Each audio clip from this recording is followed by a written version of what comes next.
let's just make some incremental improvements and let's just do something every single day to move us towards owning that customer and that proposition and making sure that we providing the best care for them and we know exactly who they are and we remain relevant with them and as personable as possible and show up for them. Welcome to the Customer Commerce Podcast, where technology's fast and biz is a blast. In life and in business, time is precious. It's why customers stay or leave and why businesses succeed or fail. We're here to give a voice to everything that makes business, whether as a customer or as a CEO, easier and more rewarding. Welcome to the Customer Commerce Podcast. Let's dive in. Welcome back to episode 42, where we talk to people. I'm always waiting for that. Where we talk to the people rewriting the rules of how businesses grow by putting the customer at the center. I'm your host, Jess, here to keep things grounded, jargon-free, and focused on what really matters to business owners, trying to scale without losing their freaking marbles. And joining me is Michael Linzer, CEO and founder of Store Connect. He'll be bringing the tech and real-world business perspective to the conversation and many other mysteries, I'm sure.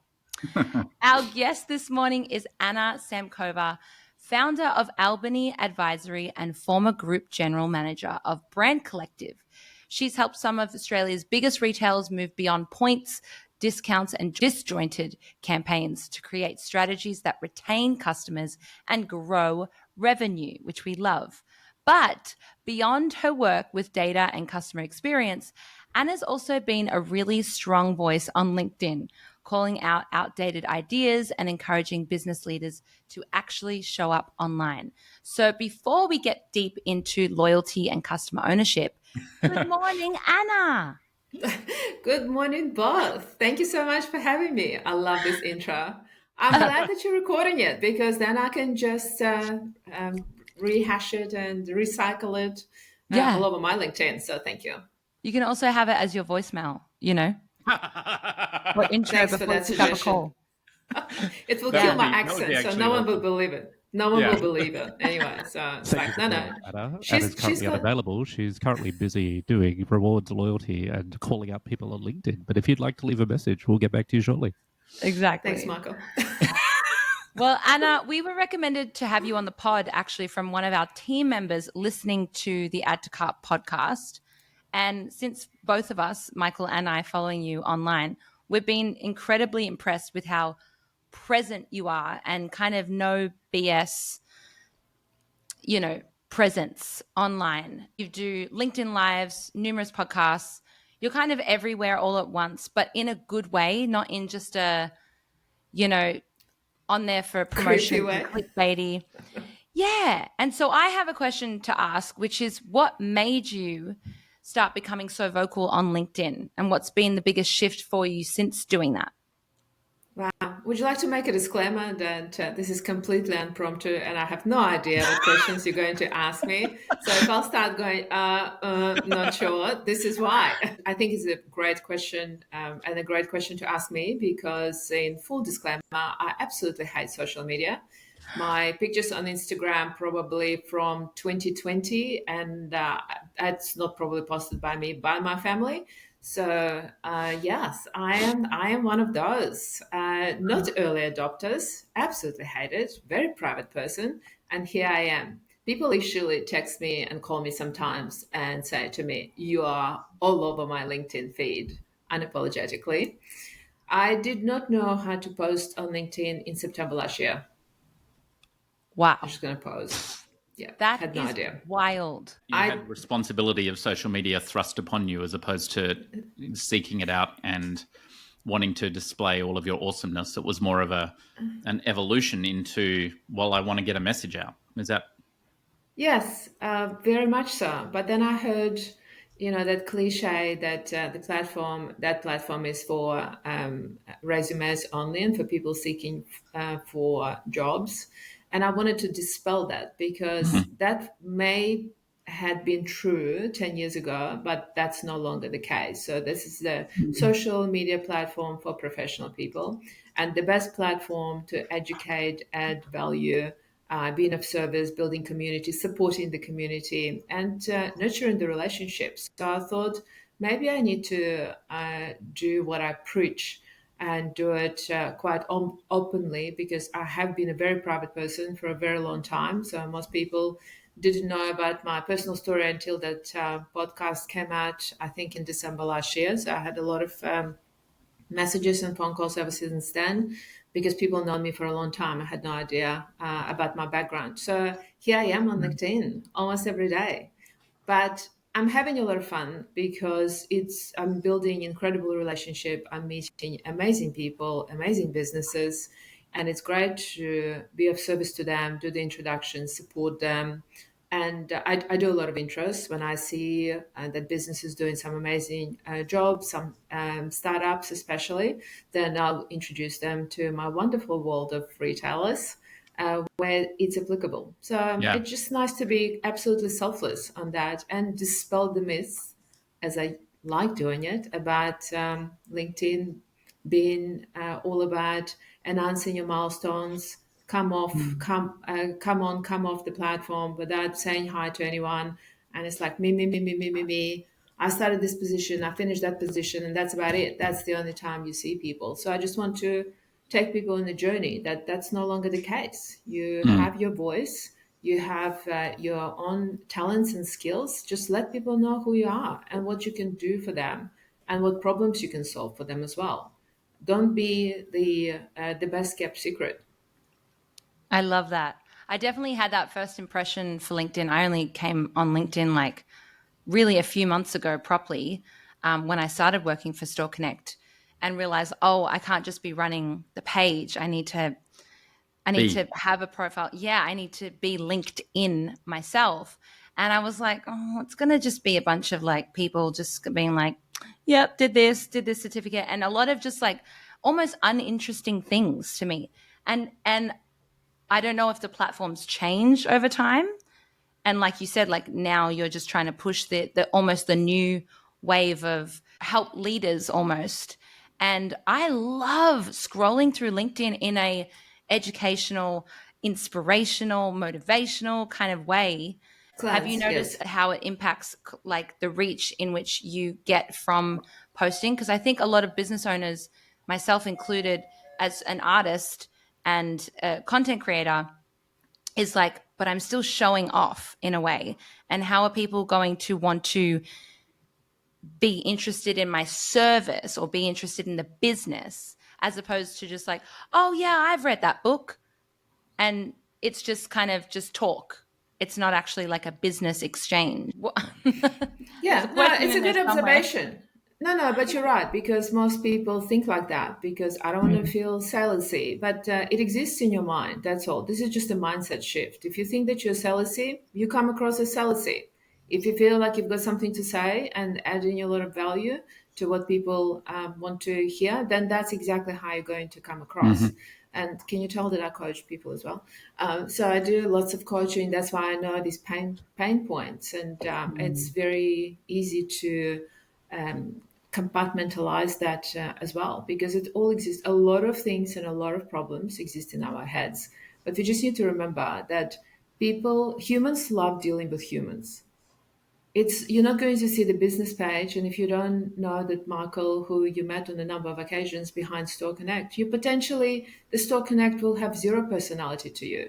But when you know Michael, and I know a lot about Michael because I heard many of your episodes, so I know his life story, then I say, oh, you know what? Actually, Michael is such a cool guy, and he's so knowledgeable, and he's so eloquent in the way he communicates everything, and I actually absolutely love listening to him. Then I would love to discover what Store Connect is. So you can do it in reverse. Yeah, and one of the things on that point that I've found is you don't have to communicate about your business very much, if at all. In that, I don't have to go on onto LinkedIn to promote Store Connect, because what I can do instead is I can talk about a customer problem or something that we ran into, or a challenge. Like I'll I was on the phone to a customer just before this call, and the customer said during the call, Store Connect, it's the way software should be. I'm so impressed on what you did and blah, blah, blah. That's going to be a LinkedIn post later today. You heard it here first.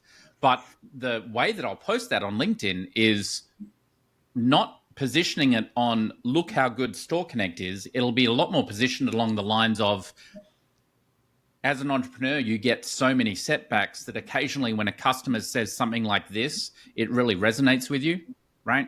And that's real. That's what I got out of it as a person, right? I don't need to promote that. Of course, Store Connect is the cause of that because it's so awesome, because that's implied in the conversation.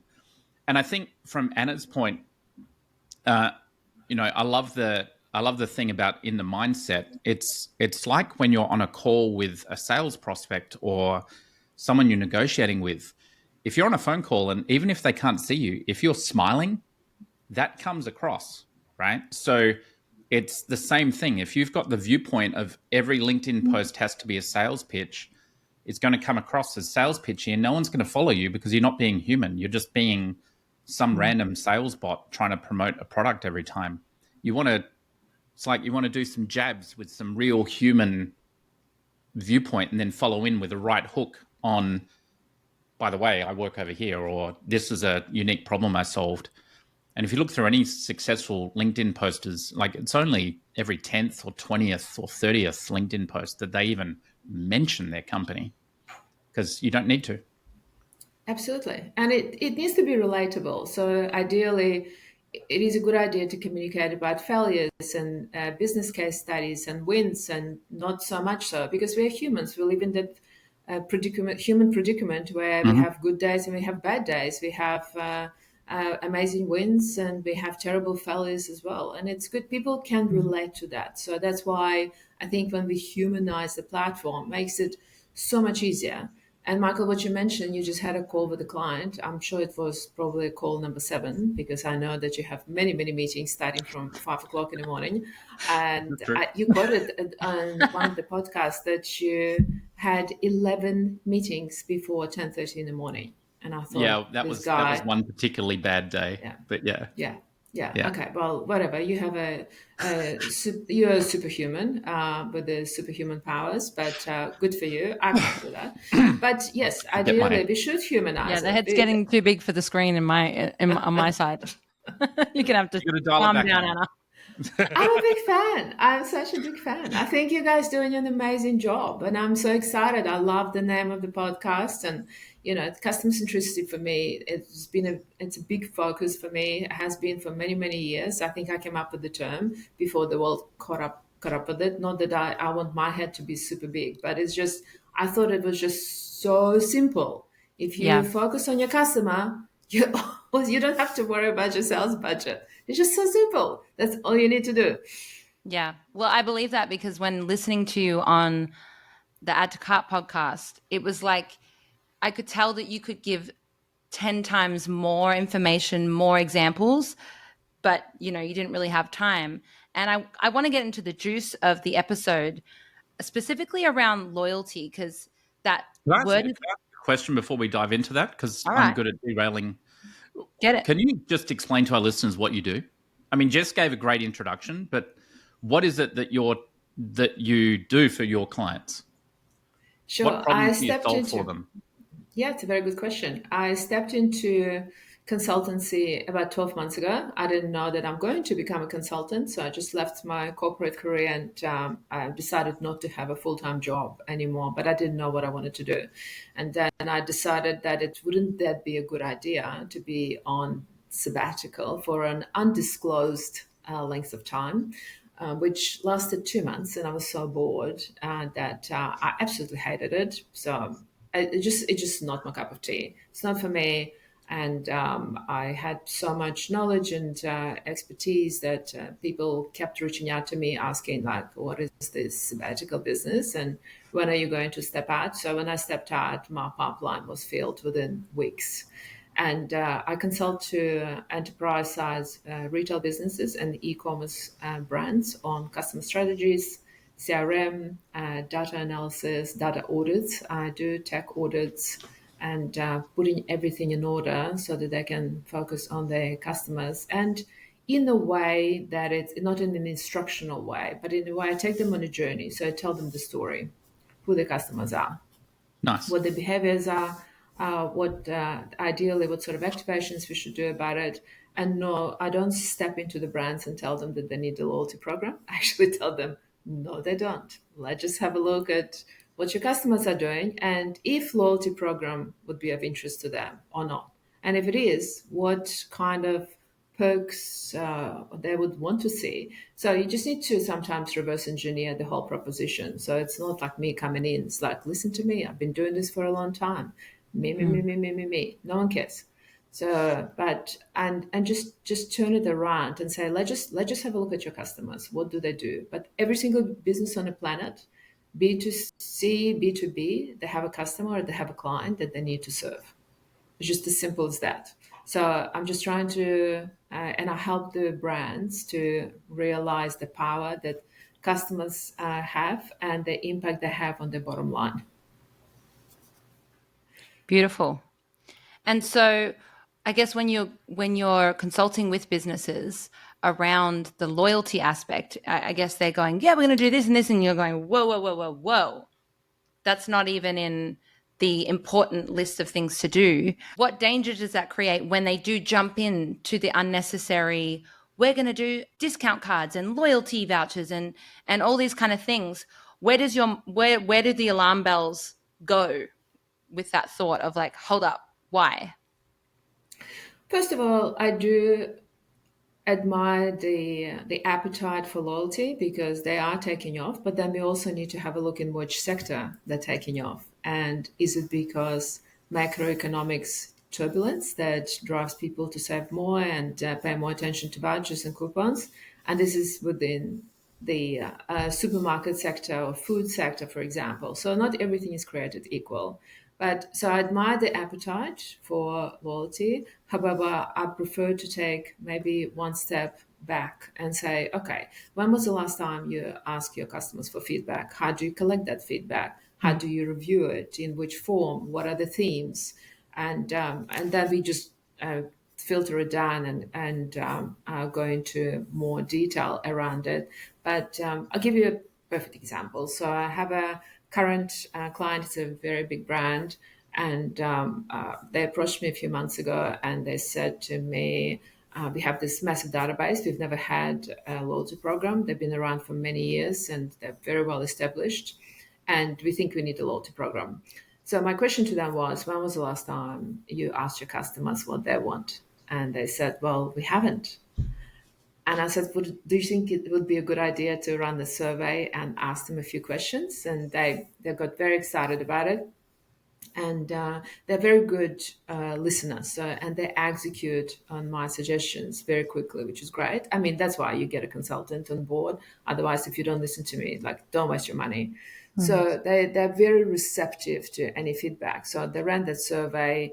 And I will never forget that head of digital who was owning that survey results. She emailed within 24 hours and she said, I've never seen anything like it across any of my roles in any brands, because the opt-in rate was through the roof. So we landed with about 76% of people responding to that survey. Michael, I'm looking at your face. Yes. Wow. That's insane. Yes, it was. I think maybe they do have very loyal customers, and I think they were so excited. But still, 76% is incredible. Asked them this question that they were happy to answer it. But we also structured it in a way that was quick to respond to, and it was very straightforward. But the feedback we collected from it, I was so excited that I actually kept reading every single response, and the overarching response was, we actually want you to have some sort of a loyalty program and to reward us, because we shop at Maya as well, and we get that loyalty card, and it would be nice to be a part of your club. And so that was a solid response. So it was very clear that yes, we do need to create something. We need to prioritize it, because this is what the customer wants to see. The customer not necessarily will know what it is that they want. So sometimes you just need to be careful. And we decided to launch it my strong recommendation was to launch it as a surprise and delight strategy rather than call it a loyalty program and just have this, reward and discount mechanism automatically attached to it. So, and with the surprise and delight strategy, it keeps you on your toes. It means that the team need to look at the data, track the data, need to come up with certain initiatives. So it's not a set and forget idea. But now we are 3 months into this surprise and delight strategy, and they tripled the opt-in to this program in 3 months. So they're signing up thousands of people in, and they surprise and delight strategic initiatives. They sit alongside their marketing strategy. So the entire business is invested.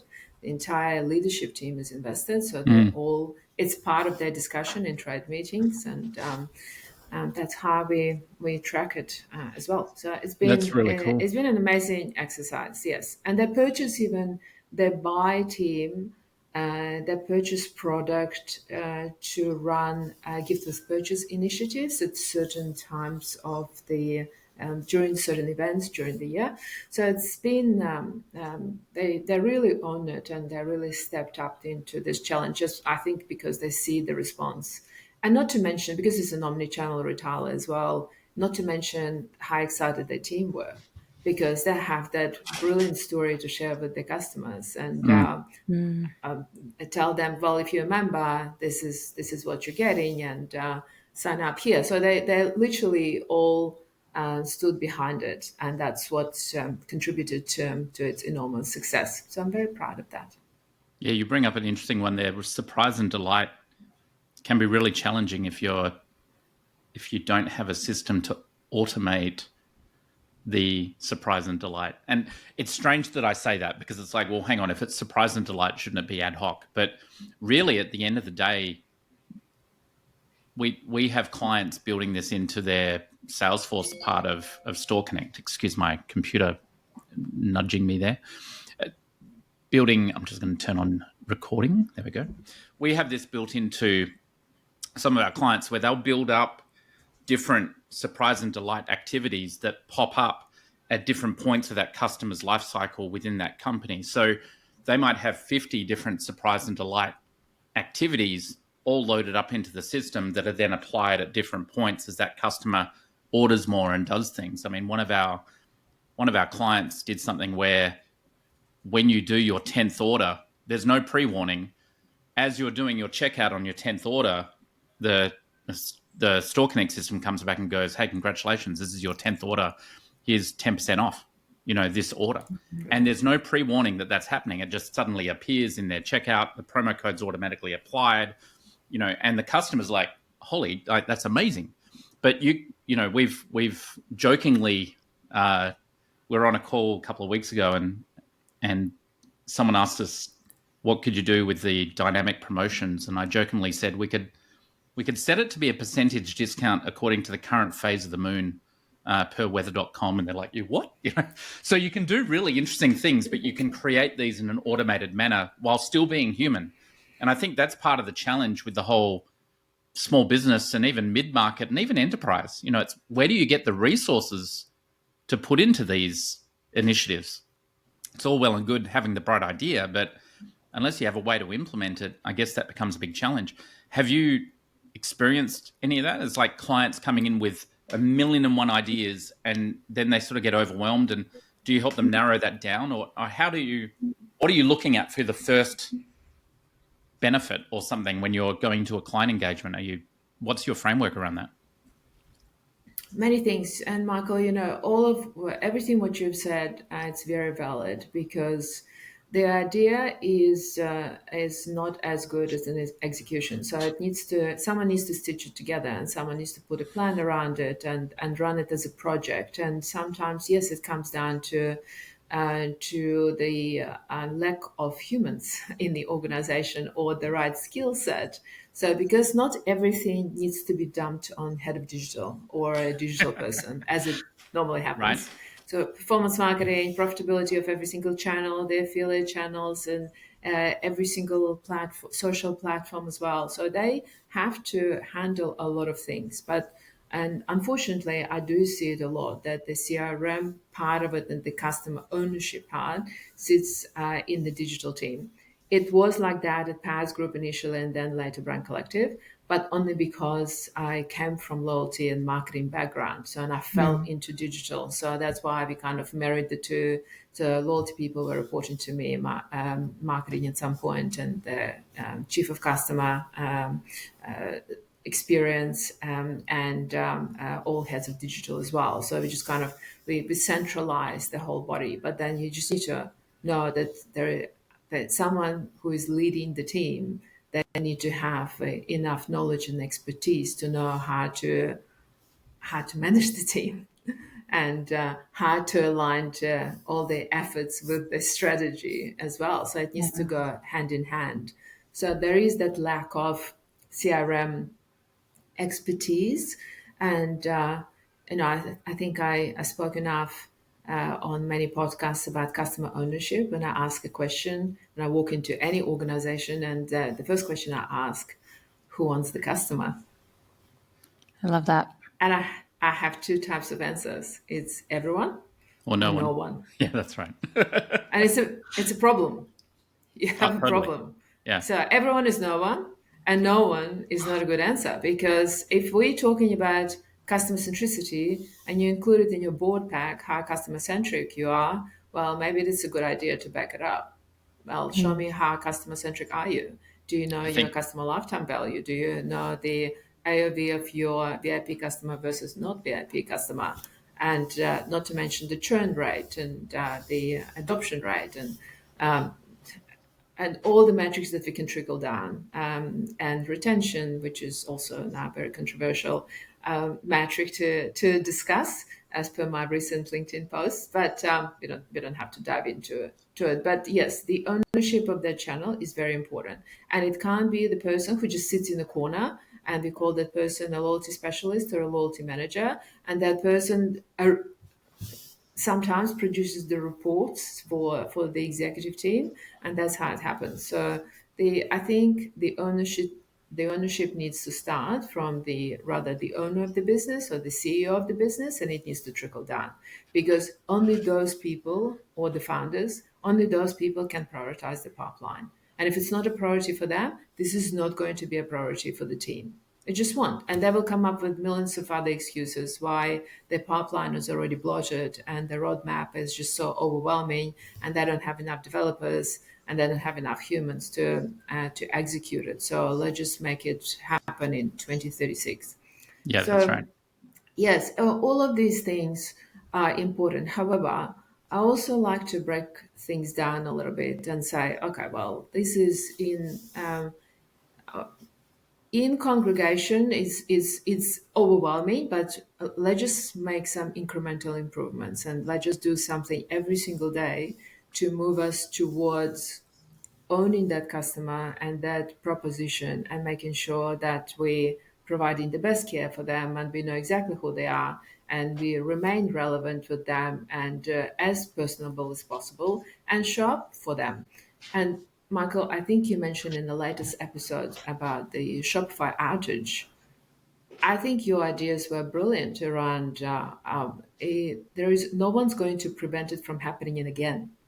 Yes, and it may happen once in 2 years or once in 3 years, whatever that might be. We just don't know. We don't know if it will, it won't happen. But when it is, you need to have some backup. You need to have a landing page that you can host on WordPress, and where you redirect your people to, put your phone number in there, your personal number. I don't care. Just let people know what's happening. Look, it's an F up. It is unfortunate. Shopify are doing the best they can in order to fix it. And however, you can contact us today, or we can facilitate your order. So we'll do our best under current circumstances. So there is always, you can always do something. Mm-hmm. And it's a good approach when we deal with these issues and technological failures, when we think as a customer ourselves. Because Michael, Jess, you I shop all the time. We buy something, so we interact with this external world where we have to exchange money. So I think it's a good idea to think from a point of view: how would I want to be treated if I was the customer right now and I was shopping on Shopify on the Shopify side, and I wanted to purchase something for my daughter's birthday, which is a week from now, and I don't know why I'm so disorganized, but let's just say, and I need it urgently. So who can help me? And I think loyalty is created with those friction moments. It's not necessarily when everything is just goes well and there are rainbows and unicorns and you're just delighted about that box that you received and it was beautifully wrapped and you had a handwritten note inside. But it's also is built on those moments where things are not going right. And that's why your customer service team, they had to be at the forefront of everything. I Yep. got them involved in every single discussion. Well, I still get them involved in every single discussion. So they're very important. To me, they represent the customer. They represent their pain moments because most of the time they don't hear the good news. Most of the time they actually hear the bad news and they are equipped to deal with it mentally and professionally as well. And they obviously are the people who have a lot of empathy and occasionally get frustrated because they only hear the bad news. I think That's a really good point. The customer retention, the largest uptick you will see in customer retention statistics is when you successfully handle the point where you're about to lose a customer. If you can take that loss and turn it around through some surprise and delight or some excellent customer service or even just empathy, you will get a customer for life out of those situations. And it's those moments of extreme stress on the customer relationship where you have the highest opportunity to make a lifetime customer because you can actually solve their problem. It's a really good point. Basically, it's kind of similar to a friendship, right? Yeah. You only know you've got a real true friend when they show up in those moments of like heartbreak or, those moments of difficulty and you're like, "Oh my God, you were there. You helped me do something about it." And one of the other points you brought up there, Anna, about the ownership of the customer, I think this is a really interesting point. Quite often, first off, there's this great statistic. I'll have to find the exact wording, but it's something like 73% of CEOs believe they have an exceptional online customer experience, and then 8% of their customers agree, right? It's just the disconnect is just ridiculous. This was a report released by Salesforce last year. I'm pretty sure. We'll get it in the show notes. But it's one of those things where there is a disconnect. And one of the things you brought up, Anna, which I think is really, really critical, is you can't just call Sally, who is in charge of pulling the levers on the rewards and loyalty program, like actually making sure it's working. You can't call her responsible for it unless she has the authority to make changes to make it better. And if you are giving someone ownership without the underlying responsibility, so they're getting the blame but no way to fix it, you're not going to have a customer-centric experience. You need to really think with this as a team. It's like, my account executive who runs our renewals, he knows he effectively has the authority to do discounts or give benefits to clients up to a certain value and whatever, but he doesn't have to check with me before he starts wanting to solve these things because it's important. We want that customer to go, yeah, that's correct. It's one thing to go, hey, my order arrived, it's all damaged. And the client response person goes, well, let me just get approval and see if I can get you a discount. And another one for them to say, absolutely, we're really sorry about that. I've just ordered you a new one. It's on its way. Can you send back the old one? It's just a totally different relationship. Absolutely. I think it's a common practice as well to authorize customer service people to give discounts or vouchers up to a certain value. I mean, we had those standard approaches in our organization, and the clients that I'm across, they are up to $100. They can authorize that credit for customers. And I think we need to remember also the advocacy element, because as humans, and we seem to be talking a lot about it on today's podcast, when we have a good experience, we're going to talk to people about it. When we have a bad experience, we're going to share it as well. So Probably I think more so. it's absolutely, but Yeah. I think we do need to take that advocacy into consideration, that potentially those happy customers are going to go out and talk to 10 of their closest friends about it, and then unhappy customers will tell 50 friends about it. So this is just permeates, and over time it's a big audience that talks negatively about the experience. So, and I saw the statistics as recently as this week that up to 86% of customers trust the referrals from their friends and family before they even interact with the brand. So if you never purchased with the brand and you don't know who they are, once someone refers you to that brand, if it comes from a friend or a relative, 86% of customers are likely to engage and make a purchase with that brand. Yeah, it's very true in my world, 100%. Before I go anywhere, I'm just like, have you used blah? Have you gone to blah? What do you think? You know, I'm so frugal with my purchases.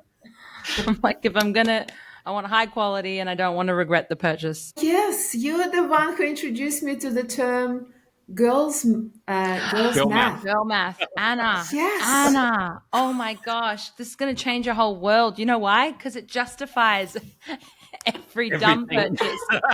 Everything. It justifies your purchases. It justifies other people. Like, you become a hero. Yes, it's not about how much you spend; it's how much you save. Correct? Yeah, and it's all about whatever you feel is right. Do you know what I mean? You can twist it.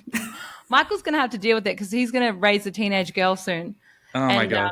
And it's going to happen. Yeah, Michael, but good it's luck. Actually beautiful.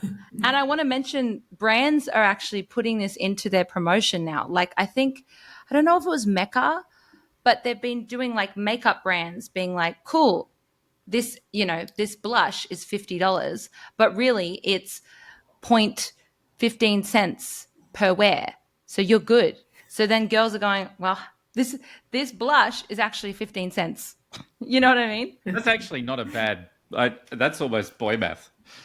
I'd go for that. Not that I wear a lot of blush, but if I knew it was only 15 cents per, I could get my head around that a bit more. Honestly, it definitely works. It's also scary how much you can really convince others. Like I can really convince my partner to get me anything, or for me to, blow my budget, because I'm like, it makes sense. But Anna, I feel like honestly, this is the fastest a podcast episode has gone, where I'm like, we've been going for 40 minutes. Are you kidding me? So I want to wrap it up, but I definitely want to invite you back even before we've wrapped it up, because I want to do your client framework. I think we need to do an episode on that and understand how your client framework works. And if anyone's sitting and listening to the podcast and has no idea what I'm talking about, we'll make sure that there's a link to the website, and the client framework is on there. It's all about being customer centric, and how loyalty and data and acquisition and engagement and all this sort of stuff, and even thinking about scalability, which I love at Store Connect. That's something that we push a lot. So I'd love to talk more about that. I would love to talk about it. That would be amazing. And you're such a good conversationalist. And thank you for creating this podcast. I really admire your effort. It's hard work. It's not easy. I wouldn't want to do it personally, but I think you're doing such an amazing job. So I love listening to you. You're in my ear every second day. Thank you. And if you have any clients that you think should come on, let us know, and we'll introduce them to the world, because we love actually hearing it. One of the things about the Customer Commerce podcast is a lot of the people that come on are, for want of a better word, selling something, right? So they're consultants or they're software or whatever. But some of our best episodes are like the one we had with Rick from Beyond Plumbing, where he's just talking about the real life of what it is as a business owner trying to build a business. And we'd love to get more of those. So but let us it's know. the best. But yes, exactly. But this is, I do know a lot of people. So just you and I will be in touch. But I think it's all that human connection, because if I like you, I'll deal with you. If I don't like you, well, let me think about it. Maybe I just want to be a little bit precious. I feel like you're one of those friends that I need, like, if I can say, do I look good today? You can either tell me or not. Like, does this dress look good on me? Don't ask me. If you don't want to know the answer, don't ask me the question, because I will tell you. See, loyalty. So black and white, it's Frightened. Well, Awesome. Anna, thank you so much. If anyone wants to follow you, find you, we'll put the details in the show notes. LinkedIn for sure. Your website. Is there any other places they can find you? Start with LinkedIn. That's a good start. You'll know Awesome. everything about me from that. Thank you. Oh, you're so welcome. Listeners, have a beautiful week and we'll see you next week. Ciao. Bye for now. Thank you. Thanks for joining us today. We hope you had an awesome time, leaving you with ideas on how to improve your business and wow customers. If you'd like to leave a real customer's story, head to the link in our show notes and cuss away. Love the show? Please subscribe and leave a review because that enables us to help more businesses in building real relationships with customers and grow more rapidly. See you next time.